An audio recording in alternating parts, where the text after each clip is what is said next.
good morning to all my dear friends. I once again welcome you in part 3 of knowledge series on model GST law. I am very happy with the kind of response I am getting for part 1 and part 2. Few suggestions also have been given to me by some of my friends which I am trying to implement. Like last time I have implemented one of the suggestions that it has to be a mix of both the language, that is English and Hindi. So I will be continuing in the same manner in this part also. So while concluding part 2, the topic which we have decided for part 3 was time of supply of goods and services. So my dear friends, I would say this is one of the most important topics of model GST law, or rather for the purpose of deciding the leviability of tax. Now before proceeding into the core sections and discussing them and understanding what is the time of supply of goods and services under GST, let us go back into the present regime of service tax. Sir आज के service tax के present regime में अगर हम वापस जाएं तो मैं मानता हूं आप सब लोग जानते हैं कि there is an important provision which was entered in 2011 in the name of point of taxation rules.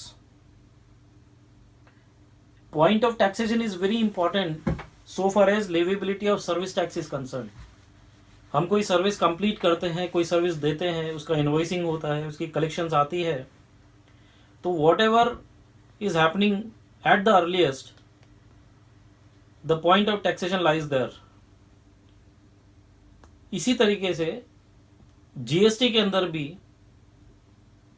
Time of supply of goods को आप या time of supply of services को आप पॉइंट ऑफ टैक्सेशन बोल सकते हैं. Now,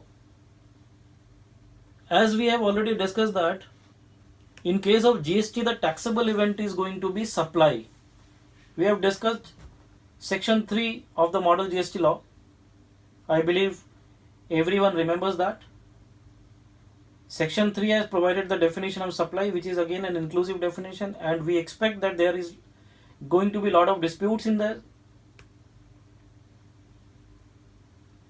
And at the same time, we also expect that on the basis of representations which is being made by ICI and various other authorities, trade bodies, the definition of supply is going to be an exhaustive definition.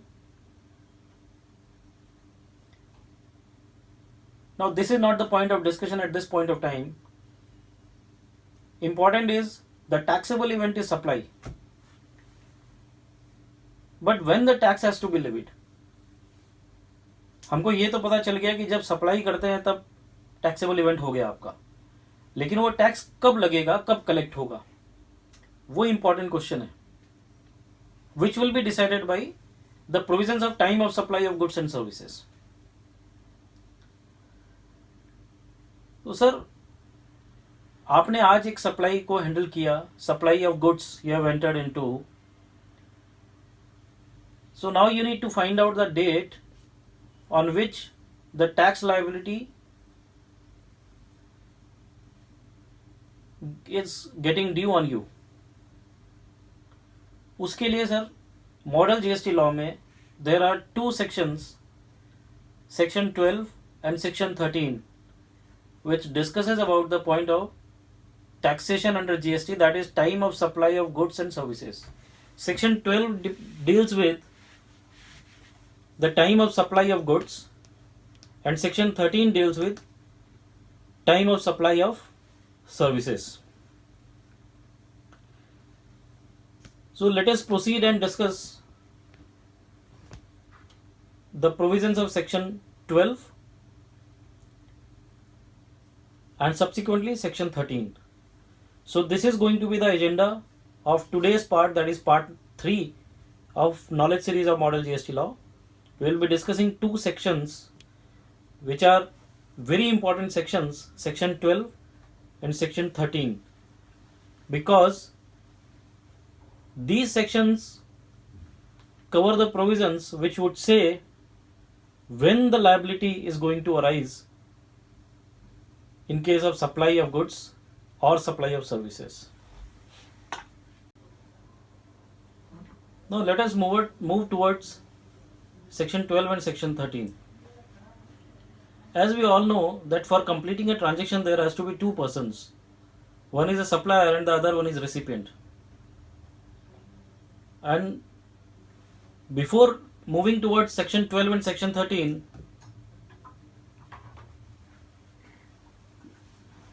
it is very important for us to understand the definitions of recipient and supplier as per section 2 of the model GST law.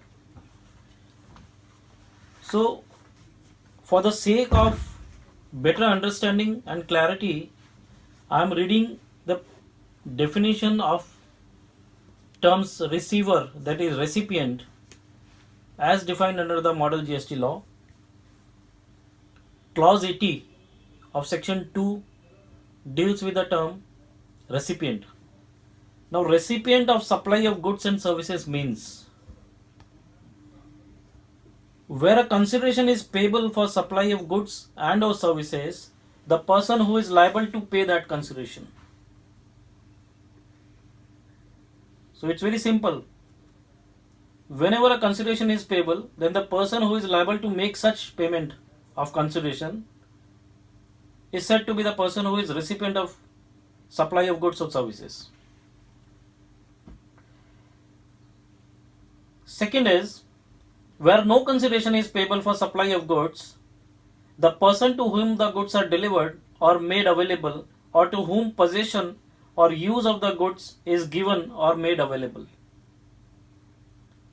Means जहां पे consideration नहीं है वहां पे जिस बंदे के पास वो गुड्स अवेलेबल किए जा रहे हैं या डिलीवर किए जा रहे हैं या जिसकी पोजीशन में वो गुड्स हैं या जो उन गुड्स को यूज कर रहा है,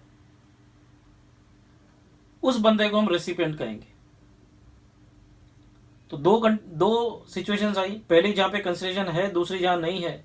जहां कंसिडरेशन है वहां पे जिसको पेमेंट करना है वो रेसिपिएंट हो गया. जहां कंसिडरेशन नहीं है वहां पे जिसको गुड्स डिलीवर हो रहे हैं या जो गुड्स को यूज कर रहा है या जिसको गुड्स अवेलेबल किए जा रहे हैं जिसके पास, और या फिर जिसकी पोजीशन में गुड्स है, वो रेसिपिएंट कहलाएगा. और लास्ट पार्ट है where no consideration is payable for the supply of service, the person to whom the service is rendered. अब इन केस मैं आपको कोई सर्विस प्रोवाइड करता हूं, आपकी फ्री में रिटर्न भरता हूं, तो उस सिचुएशन में सर्विस रेसिपिएंट वो होगा जिसको सर्विस दी गई, यानी आप. So this is the third part. So there are three limbs of the definition of recipient. पहला जहां कंसिडरेशन है both in goods, in case of supply of goods and services, the person who is liable to make the payment.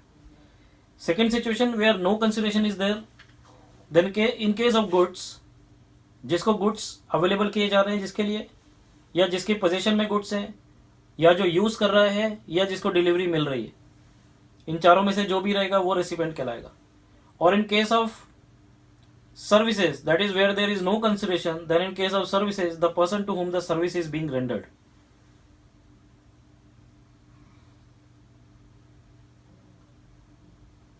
He will be regarded as a recipient of supply of goods and services as per clause 80 of section 2 of the model GST law. And it further says, and any reference to a person to whom a supply is made shall be constituted as a reference to the recipient of the supply. An explanation has been is inserted there.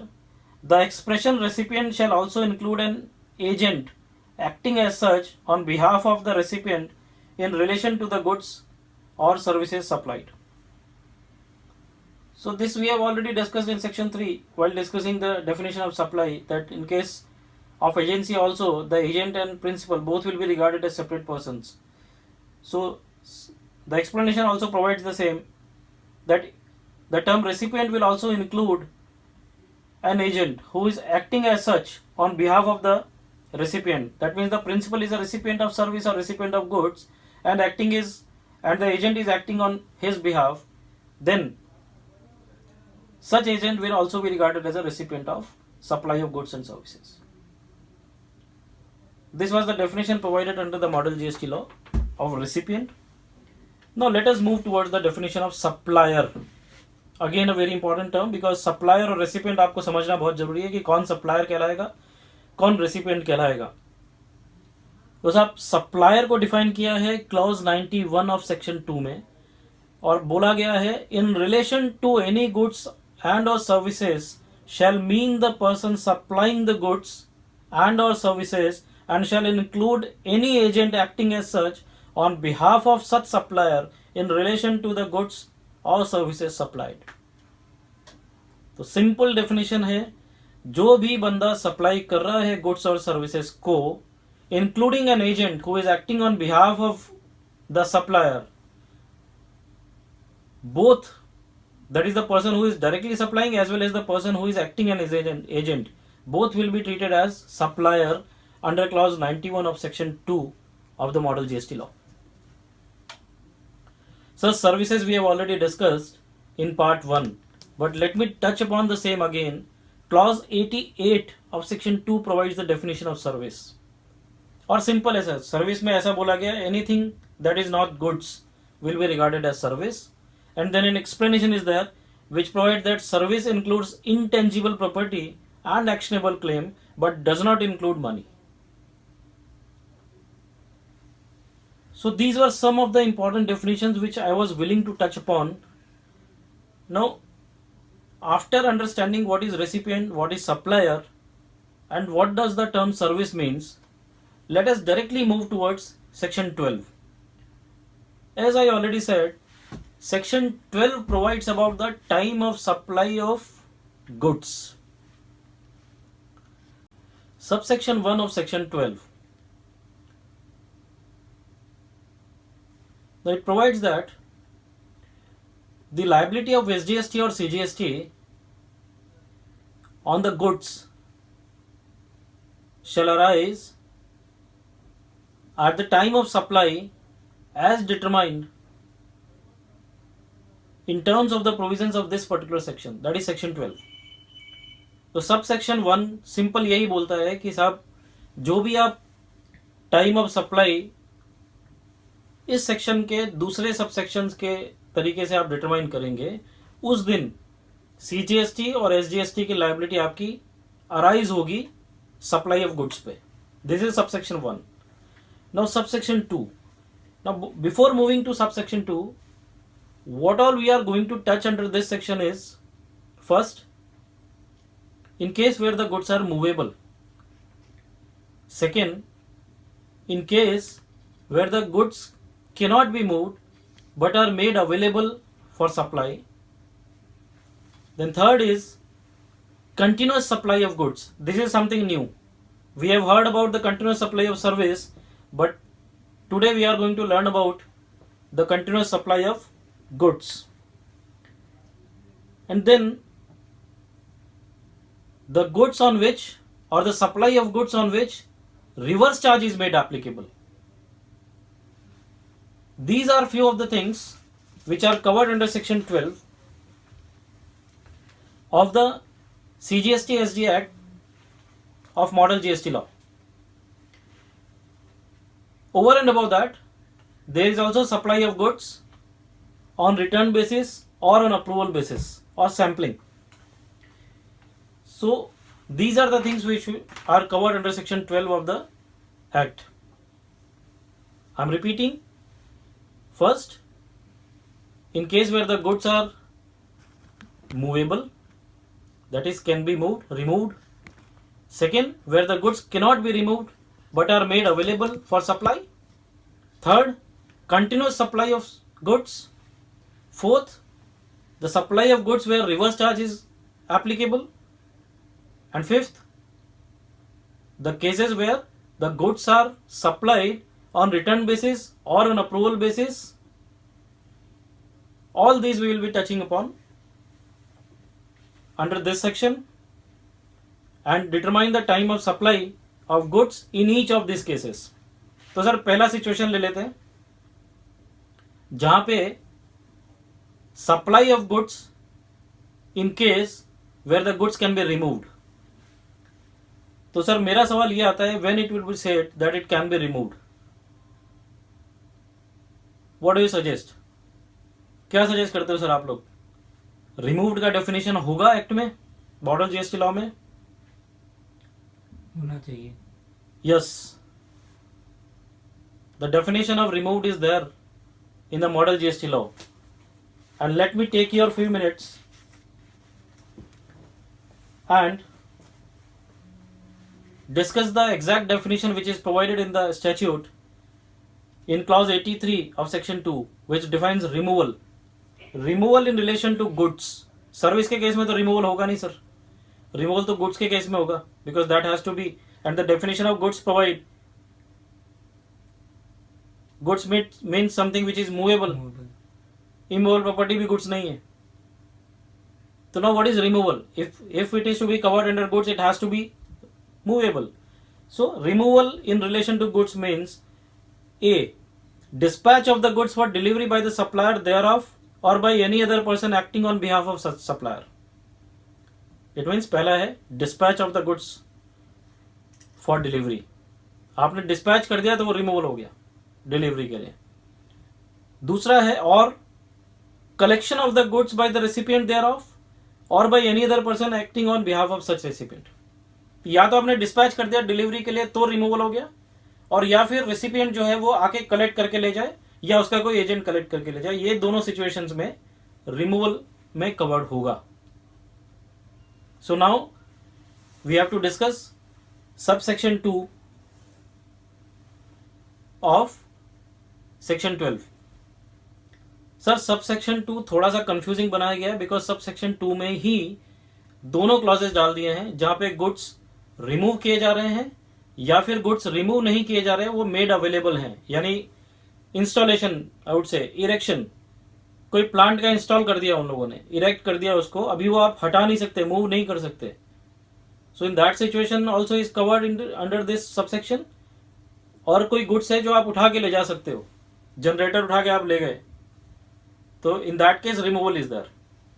Both are covered under this in clause A. Clause A of subsection 2 sub clause 1 provides. पहले तो sir ये समझ लें कि जो time of supply of goods है वो 4 situations में जो अर्लीस्ट डेट होगी, 4 डेट्स में सबसे अर्लीस्ट डेट जो होगी, पहली डेट जो होगी वो time of supply of goods होगा. उसमें पहला क्लॉज है ए क्लॉज का सब क्लॉज 1, जहां पे goods are removed by the supplier for supply to the recipient, then date on which the goods are removed. And when the goods are not capable of being removed, then the date on which the goods are made available to the recipient. I am repeating again, clause A, मैंने बताया आपको 2 situations है sir. पहला जहां पे goods remove होते हैं और दूसरा जहां पे गुड्स रिमूव नहीं होते, made available, those goods are made available for the recipient. तो दोनों सिचुएशन में पहला कंडीशन हम देख रहे हैं. पहली सिचुएशन जहां पे गुड्स रिमूव होते हैं तो date of removal of goods, वो तो क्लियर है. दूसरी situation the date on which the goods are made available for the recipient. तो ये दोनों एक क्लॉज हुए सर. ये फर्स्ट पार्ट हुआ. अब सेकेंड पार्ट है the date on which supplier issues the invoice with respect of the supply. जो सप्लाई आप कर रहे हैं उससे रिलेटेड जब इनवॉइस इशू हो रहा है तो वो डेट, ये दूसरा हो गया. Third, the date on which the supplier receives the payment with respect to the supply. तो थर्ड कंडीशन हो गई जिस दिन उसको पेमेंट मिलता है वो. और लास्ट है the date on which recipient shows the receipt of the goods in his books of accounts. Sir यहां थोड़ा समझने जैसा है और ध्यान देने जैसा है टैक्सेबिलिटी किसकी? सप्लायर की, right? At the time of supply of goods the liability will arise of हुम? सप्लायर। तो ये 4 डेट्स बताई हैं, इसमें 3 डेट्स तो बड़ी इजी है समझनी सर, चौथी डेट समझनी थोड़ी सी मुश्किल है, इसलिए मैं 2 पार्ट्स में कर रहा हूं। पहले हम वो डिस्कस करेंगे जो गुड्स रिमूव हो सकते हैं। तो पहली डेट जिस दिन वो गुड्स रिमूव हुए, दूसरी डेट जिस दिन इनवॉइस बनाया सप्लायर ने, तीसरी डेट जिस दिन सप्लायर ने पेमेंट रिसीव किया उस सप्लाई के अगेंस्ट में, और चौथी सबसे कंफ्यूजिंग डेट जिस दिन रेसिपिएंट जिसको गुड्स मिले उसने अपनी बुक्स ऑफ अकाउंट्स में रिकॉर्ड किया। अब सर आप मेरे से एक क्वेश्चन पूछेंगे कि साहब हमें कैसे पता होगा, सप्लायर को कैसे पता होगा कि रेसिपिएंट ने कैसे रिकॉर्ड किया? और मुझे ये नहीं समझ में आ रहा कि पहली कंडीशन क्या है, पहली सिचुएशन क्या है? Date on which the goods are removed and it said earlier of the 4 days. 4 दिनों में जो सबसे अर्लियर डेट होगी उस डेट पे time of supply of goods होगा। तो पहली डेट है date of removal of goods, दूसरी डेट है इनवॉइस, तीसरी डेट है पेमेंट, और चौथी डेट है the date on which it is being recorded in the books of recipient. तो सर ऐसी कौन सी सिचुएशन हो सकती है जिस सिचुएशन में date of removal of goods से पहले date of recording in the books of recipient हो जाएगी? ये हो सकता है? आप सर सूरत में बैठे हैं, सूरत में से आपने 26 तारीख को, 26 अगस्त को माल निकाला, तो वो हो गई पहली डेट, डेट ऑफ रिमूवल। अब इसके पहले बड़ौदा में रेसिपिएंट को मिल सकता है सर? आप सोचिए sir, is it possible that the date of entry in the books of accounts of recipient can be earlier than the date of removal of goods by the supplier?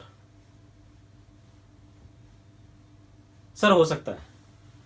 To my best of the understanding yes it is possible. Sir आपने remove कर दिया लेकिन आपने अपनी books में removal दिखाया ही नहीं, supply दिखाई नहीं, सामने वाले ने रिसीव किया और उसने अपने बुक्स में रिसीव दिखा दिया। यह सिचुएशन हो सकती है सर, और प्रैक्टिकली कई जगह पे ये होती है प्रेजेंट लॉ में भी। क्लेनस्टाइन रिमूवल एक एग्जाम्पल है उसका, कि आपने रिमूव कर दिया, अपनी बुक्स में दिखाया ही नहीं, और सामने वाले ने जो है वो रिकॉर्ड कर लिया। तो इस सिचुएशन में जिस दिन उसने रिकॉर्ड किया, या तो पहले की 3 डेट हो, तो डेट ऑफ रिमूवल तो है ही नहीं। अच्छा, जब आप इंटेंशनली रिमूव करोगे उसको और बुक्स में नहीं दिखाओगे, तो there are very less chances कि आप इनवॉइस प्रॉपर इशू करोगे। तीसरी situation, there are again very less chances कि आप पेमेंट अपने अकाउंट में जमा करोगे, हो सकता है कैश ले लो। तो ये 3 सिचुएशन तो फिर रहेगी नहीं सर। फिर चौथी सिचुएशन आएगी जिस दिन बड़ौदा वाले ने एंट्री करी अपनी बुक्स में, that will become the earliest date. Otherwise, in rest of all the normal situations, first 3 conditions are going to be relevant conditions.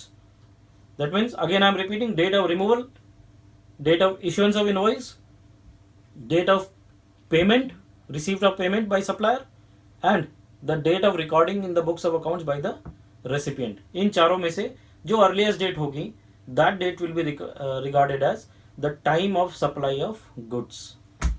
ये situation थी the goods which are capable of being removed. Now second situation, in case where the goods are not being capable of being removed but those are being made available to the recipient. उस situation में sir again 4 conditions. पहली condition याद है sir, पहले हमने अभी discuss किया था, the date on which the goods are made available to the recipient, वो पहली डेट। दूसरी डेट सेम है, date of issuance of invoice by the supplier in respect of supply. तीसरी date, the date of receipt of payment by the supplier in respect to the supply. And चौथी date, the date of recording of receipt in the books of recipient. तो फर्क केवल first condition में sir, वहां पे बोला है date of removal, यहां बोला है the date on which the goods are made available to the recipient. तो I believe now it is clear all the 4 conditions. इन चारों में से जो सबसे पहली डेट होगी वो डेट हमारी time of supply of goods होगी। So my dear friends, let us now discuss each of the explanation one by one, and that is certainly going to give more clarity about subsection 2 of section 12. explanation 1. Explanation 1 provides about where the provisions of subclause 2 of clause A is applicable. तो sir subclause 2 of clause A का मतलब होता है where the goods are made available, that is those are not to be removed or those are not capable of being removed. तो उसके बारे में क्या बोला है, sub clause 2 of clause A of subsection 2 will be applicable in cases where the goods, number 1, are physically not capable of being moved, 2, are supplied in assembled or installed form, or 3, are supplied by the supplier or is to his agent or his principal. तो ये 3 situations है sir जहां पे sub clause 2 यानी हमने जो पढ़ा था सर, मुझे लगता है वापस आपको याद दिलाना पड़ेगा sir, and there is no harm in doing that as far as you are able to understand and digest it. Sir पहली ही ऐसी कंडीशन थी डेट की जहां पे 2 सिचुएशन थी. पहली सिचुएशन जहां गुड्स रिमूव हो सकते हैं, दूसरी सिचुएशन जहां गुड्स रिमूव नहीं हो सकते.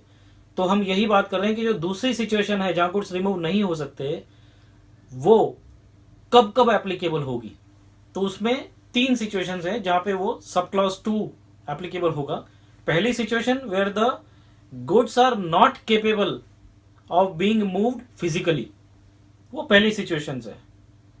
दूसरी सिचुएशन है जहां पे वो सप्लाई होती है असेंबल्ड फॉर्म में. जैसे मैंने बताया कि भाई कोई प्लांट इंस्टॉल कर दिया तो इंस्टॉल्ड या असेंबल्ड फॉर्म में जो सप्लाई होता है वहां क्लॉज 2 सब क्लॉज 2 एप्लीकेबल होता है. और थर्ड सिचुएशन है जहां पे सप्लायर अपने एजेंट को सप्लाई करता है या प्रिंसिपल को सप्लाई करता है. ये 3 सिचुएशंस है जहां पे sub clause 2 will be made applicable. This was explanation 1. No explanation 2. Explanation 2 ऐसा बोलता है कि हमने क्या टर्म यूज किया था वहां पे, the date on which the goods are made available to the recipient.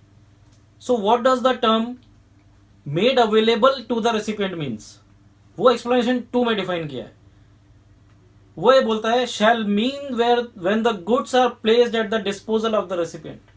इसका मतलब उसका पोजीशन जो है ना सर वो आपने रेसिपिएंट को दे दिया या यूजेज करने के लिए दे दिया उसको. When the goods are at the disposal of the recipient, not at the disposal of supplier, that means the supplier has already handed over, install कर दिया मशीन और supplier ने hand over कर दिया recipient को, तो उस सिचुएशन में कहा जाएगा made available to the recipient. Sir, please try to remember the definition of removal, clause 83 of section 2. वहां पे रिमूवल की डेफिनेशन हमने पढ़ी, उसमें सिंपल सा लिखा है जब उसको रिमूव कर सकते हैं. इसी तरीके से हमने रेसिपिएंट की डेफिनेशन पढ़ी. रेसिपिएंट की डेफिनेशन में क्या है सर, जहां पे पोजीशन दे दिया जाए, राइट टू यूज दे दिया जाए. तो यहां पे भी यही समझने जैसा है. एक्सप्लेनेशन 2 ये बोलता है made available to the recipient का मतलब क्या, उसका सिंपल सा मतलब है when the goods are at the disposal of the recipient. Now explanation 3. Explanation 3 बोलता है कि for the purposes of clause B and C, that is clause B क्या था, issuance of invoice by the supplier in respect to supply, और clause C क्या था sir, payment, receipt of payment by the supplier in respect to supply. उसके लिए बोल रहा है the supply shall be deemed to have been made to the extent it is covered by the invoice और as the case may be the payment. Sir आपने काम भले 1 करोड़ का किया हो लेकिन इनवॉइस आपने 50 लाख का बनाया, रिसीट आपकी 40 लाख की आई, तो earlier of the 2 40 lakh time of supply हो गई. 40 लाख रिसीव जब किया वो डेट पहले अगर है तो टाइम ऑफ सप्लाई वो हो गई, और अगर बिल की डेट पहले है तो बिल की डेट हो गई. तो to the extent of such invoice और सच पेमेंट. तो ये एक डीमिंग फिक्शन है सर जिसने क्लियरली बोला कि the supply shall be deemed to have been made to the extent of such invoice or payment as the case may be for the purpose of clause B and C. Now explanation 4. Explanation 4 बोलता है for the purposes of clause C. Clause C means what? Received by supplier in respect to supply, right. वो ये बोल रहा है clause C के purpose के लिए the date on which the supplier receives the payment shall be the date on which the payment is entered in his books of accounts or the date on which the payment is credited to his bank account, whichever is earlier. आजकल तो sir RTGS का जमाना है. अभी किसी ने RTGS कर दिया लेकिन आपने बुक्स में नेक्स्ट डे रिकॉर्ड किया, तो बैंक में आपके क्रेडिट कब हो गया? जैसे आरटीजीएस आया तो date of RTGS will be the relevant date. So earlier of the two, either the date on which you have entered the receipt in your books or the date when it is credited in your bank account, whichever is earlier. तो sir ये 4 explanations थे. Subsection 2 is covered now. एक छोटी सी revision कर लेते हैं sir. 4 dates हैं. पहली डेट, अगर गुड्स रिमूव हो सकता है डेट ऑफ रिमूवल, नहीं हो सकता date when it is made available to the recipient. दूसरी डेट इश्यूएंस ऑफ इनवॉइस. तीसरी date receipt of payment. And चौथी date the date on which the supply is recorded in the books of recipient. 4 explanations. पहला explanation बोलता है 3 situations जहां पे sub clause 2 applicable होगा. Goods physically remove नहीं हो सकते. दूसरा, वो असेंबल्ड या इंस्टॉल्ड फॉर्म में सप्लाई किए जाते हैं. और तीसरा, जहां पे एजेंट या उसके प्रिंसिपल को सप्लायर सप्लाई करता. एक्सप्लेनेशन 2 प्रोवाइड करता है सर कि मेड अवेलेबल टू रेसिपिएंट का मतलब क्या. तो उसका मतलब है when it is at the disposal of the recipient. When the goods are at the disposal of the recipient, that is made available to the recipient. Third explanation, clause B और C, that is issuance of invoice and receipt of payment. उन दोनों situations के लिए उसने बोला है कि जिस एक्सटेंट तक आपने इनवॉइस इशू किया या पेमेंट रिसीव किया, उस एक्सटेंट तक माना जाएगा. It will be deemed that the supply has been made to that extent only. Contract 2 crore का है लेकिन 50 लाख ही रिसीव हुआ तो 50 लाख ही आपका टैक्सेबल सप्लाई होगा. एंड चौथा एक्सप्लेनेशन क्लॉज सी के बारे में है, which deals with the receipt of payment by the supplier. It says earlier of the 2 dates, the date on which you have recorded such receipt in your books or the date on which it is being credited to your bank account. This is subsection 2 dealing with the time of supply of goods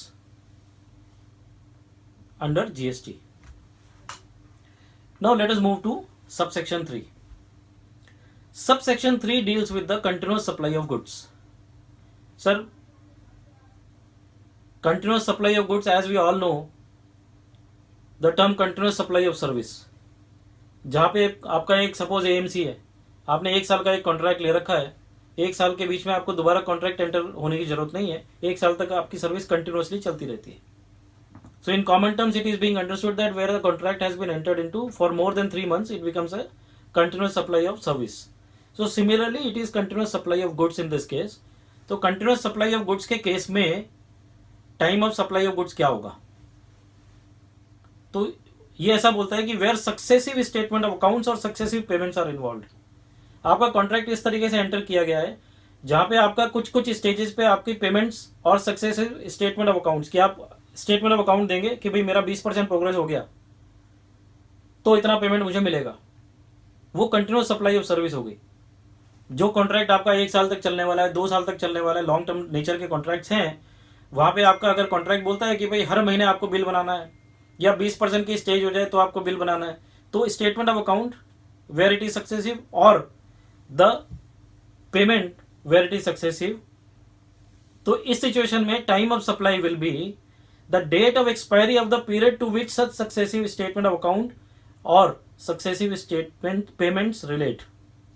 I'm repeating, the time of supply of goods in the case of continuous supply of service where successive statement of accounts or successive payments are involved shall be the date of expiry of the period date of expiry of the period to which such successive statement of accounts or successive payments relate.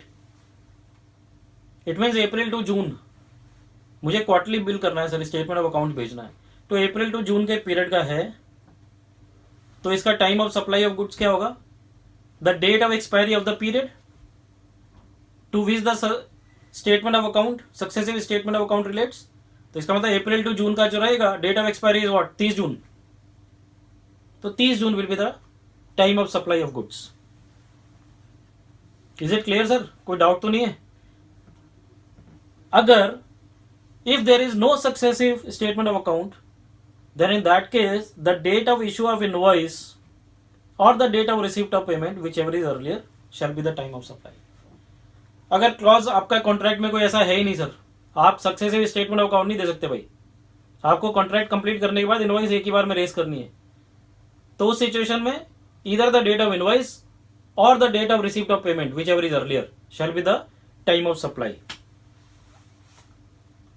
I believe subsection 3 is also clear.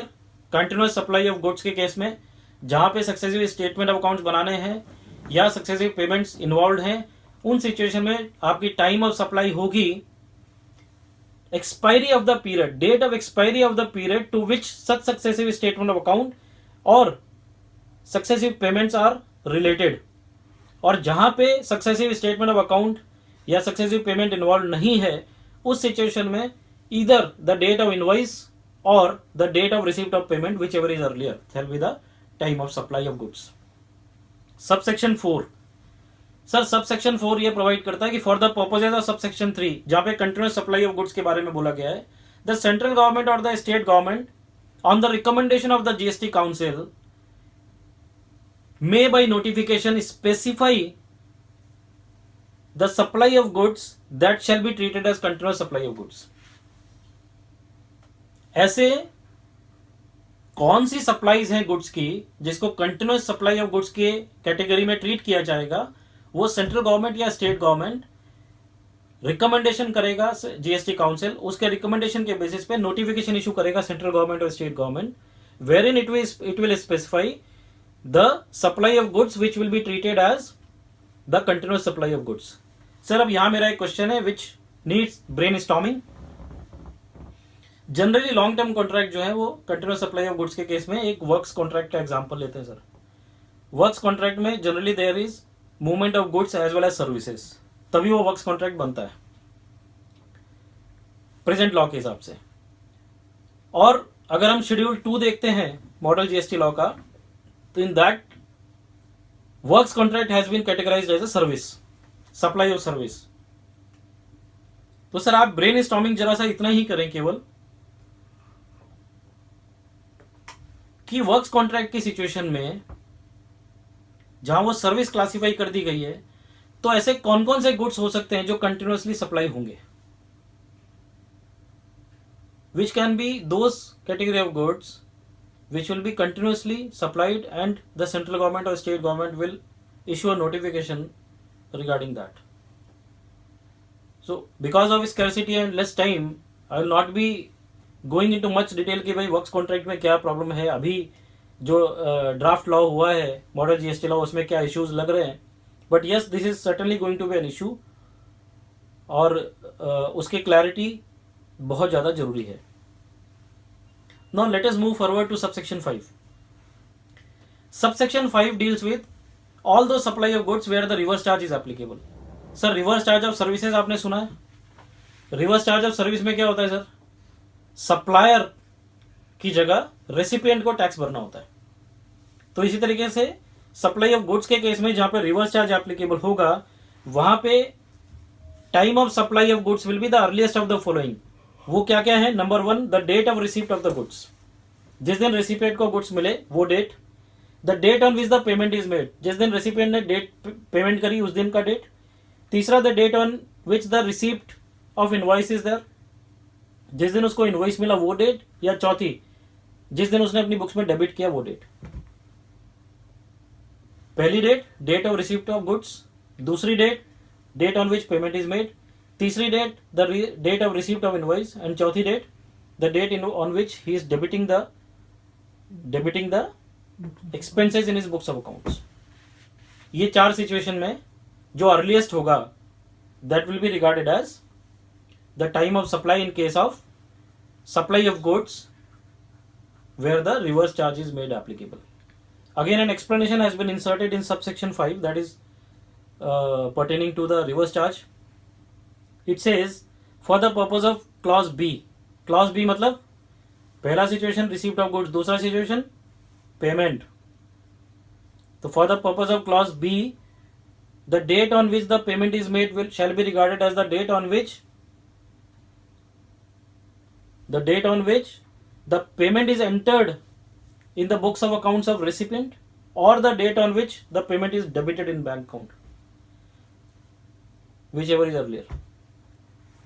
Sir आपने entry कर ली, check फाड़ दिया, रख लिया अपनी books में, तो अपनी बुक्स में एंट्री कर ली और बैंक में प्रेजेंट ही नहीं किया उसको 10 दिन तक. So in that says the earlier date, that is the date on which you have entered the amount in your books of accounts. या फिर अब आपसे गलती हो गई, आपने आरटीजीएस कर दिया लेकिन बुक्स में एंट्री करना भूल गए, तो date of RTGS, earlier of the 2 dates, date of entry in the books of accounts और the date of payment from the bank account. This is subsection 5 of section 12. Now we are moving towards the end of this time of supply of goods. Subsection 6.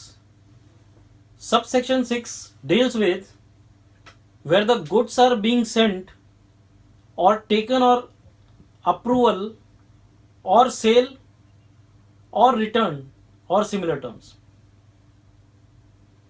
बहुत बार ऐसी situation होती है जहां आप sample दे देते हैं, जहां गुड्स को अप्रूवल के बेसिस पे आप बाहर निकाल देते हैं, तो उन सिचुएशंस में टाइम ऑफ सप्लाई क्या होगा? Because still the supply is not there sir. Supply कब होगा?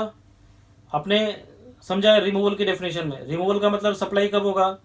जिस वक्त आपके गुड्स निकल गए डिलीवरी के लिए. यहाँ पे आपके डिलीवरी के लिए गुड्स नहीं निकल रहे हैं, यहाँ पे वो अप्रूवल के लिए जा रहे हैं. आपने 10 चीजें भेजी, उसमें से 2 चीजें अप्रूवल हो सकती हैं, तो weather it will be regarded as a normal supply? No. So for that they have come out with subsection 6 which deals with those situations where the goods are sold on or supplied on return basis or on approval basis, and in that situation the time of supply of goods is as under. Now where the goods are removed for approval or for return basis,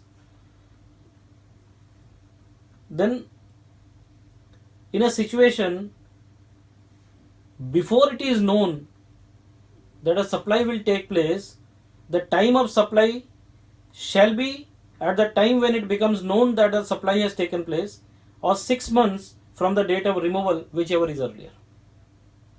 To make it simple, sir आज मैंने 26 अगस्त 2016 को I have send certain goods on approval basis. मैंने, मेरे मित्र हैं, उनको goods दे दिए कि भैया आप ले लीजिए, आप घर पे दिखा दीजिए, या अगर आपको नहीं समझ में आता, आपके यहाँ नहीं बिकता, तो आप मेरे को रिटर्न कर दीजिएगा, कोई प्रॉब्लम नहीं है. तो उस सिचुएशन में टाइम ऑफ सप्लाई क्या होगा? तो साहब ऐसी सिचुएशन में time of supply of goods है, पहले तो आपको यह ध्यान होना पड़ेगा, रखना पड़ेगा कि जब गुड्स रिमूव हुए तो आपको ये मालूम नहीं होना चाहिए कि ये सप्लाई हो गया है. दैट मीन्स तभी वो कंडीशन सेटिस्फाई होगी ना कि this is good Saint on approval. अगर आपको मालूम है कि भाई ये फाइनली ये बिक ही गया है, तो ये सिचुएशन आएगी नहीं. So it is very clear that at the time of removal you should not be aware that the supply has taken place. It is a supply on approval basis. तो उस सिचुएशन में आपका time of supply होगा either the time when you come to know that the supply has taken place, that means the other person has confirmed. भाई मेरे मित्र जिसको मैंने वो गुड्स दिए थे, उन्होंने मुझे कंफर्म कर दिया कि नहीं साहब हम रख रहे हैं, हमारे यहाँ बिक गया. या तो वो डेट या फिर 6 months from the date of removal, whichever is earlier. या तो मेरे को जिस दिन पता चले कि गुड्स सप्लाई हो चुके हैं, या फिर 6 महीना डेट ऑफ रिमूवल से, दोनों में से जो भी डेट पहले होगी, it will be considered that the supply has taken place. It means what? 26 अगस्त 2016 को अगर मैंने सप्लाई किया, अगर मैंने अप्रूवल पे भेजा, और 6 महीना सितंबर, अक्टूबर, नवंबर, दिसंबर, जनवरी, फरवरी, अगर 26 फरवरी 2017 तक मेरे पास कंफर्मेशन नहीं आया, तो it will be presumed that the supply has taken place. The time of supply of goods will B 26 of February 2017. और अगर उसके पहले मेरे को कंफर्मेशन आ गया, then the time of supply will be the date on which I am receiving the confirmation. Now last section, again residuary section जैसे हर जगह होता है वैसा ही है. अगर सबसेक्शन 2, सबसेक्शन 3, सबसेक्शन 5 और सबसेक्शन 6 के हिसाब से time of supply of goods determine नहीं होता, तो उस सिचुएशन में time of supply shall B either of the two. In a case where a periodical return is to be filed, be the date on which such return is to be filed. That is the due date of filing of return. जहाँ पे periodic return filing का dates है, वहाँ पे due date of filing of return. और in any other case, the date on which the CGST or SGST is paid. I'm repeating the last section, subsection. Subsection 7 is the residuary section. Subsection 2 में जहाँ पे goods को remove करने की बात की गई. सबसेक्शन 3 जहाँ कंटिन्यूस सप्लाई ऑफ गुड्स की बात की गई. सबसेक्शन 5 जहाँ पे रिवर्स चार्ज की बात की गई. और सबसेक्शन 6 जहाँ पे गुड्स सेंट ऑन अप्रूवल की बात की गई. अगर इन चारों सबसेक्शंस में time of supply of goods identify या डिटरमाइन नहीं होता है, देन सबसेक्शन 7 इज एप्लीकेबल, जहाँ पे दो ऑप्शंस हैं. दो ऑप्शन से आपको डिटरमाइन करना पड़ेगा कि आपकी टाइम ऑफ सप्लाई क्या है. पहला है जहां पे पीरियडिक रिटर्न फाइल करने हैं असेसी को, तो date of filing of the date on which the periodic return is to be filed. Second है किसी भी दूसरे सिचुएशन, यानी अगर उसको पीरियडिक रिटर्न भरने हैं तब तो 100% due date of periodic return will be the time of supply of goods. और इसके अलावा की कोई भी सिचुएशन में the date on which CGST और SGST is paid, that is the date of payment, that will be the time of supply of goods. तो अगर अगस्त का रिटर्न मुझे, पीरियडिक रिटर्न मुझे 20 सितंबर तक भरना है, तो 20th September will be the time of supply of goods. और अगर पीरियडिक रिटर्न मेरे ऊपर एप्लीकेबल नहीं है, तो वो सिचुएशन में जिस दिन मैंने पेमेंट किया SGST या CGST का, that date of payment will be regarded as the time of supply of goods. So my dear friends, we have touched upon the time of supply of goods as per section 12 of model GST law. Now I believe that time is running very fast, and I feel that we should conclude this part immediately, and the rest of the part, that is time of supply of service, which is covered under section 13 of the CGST Act of the Model GST law, we will be discussing in part 4 of the knowledge series on Model GST law. Now,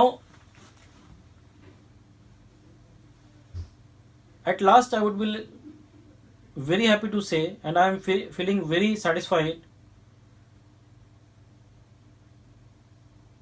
with the response I am getting from part 1, part 2, the kind of mails, the kind of appreciation I am getting from the persons who are looking to the videos on YouTube, or to my audience as you all.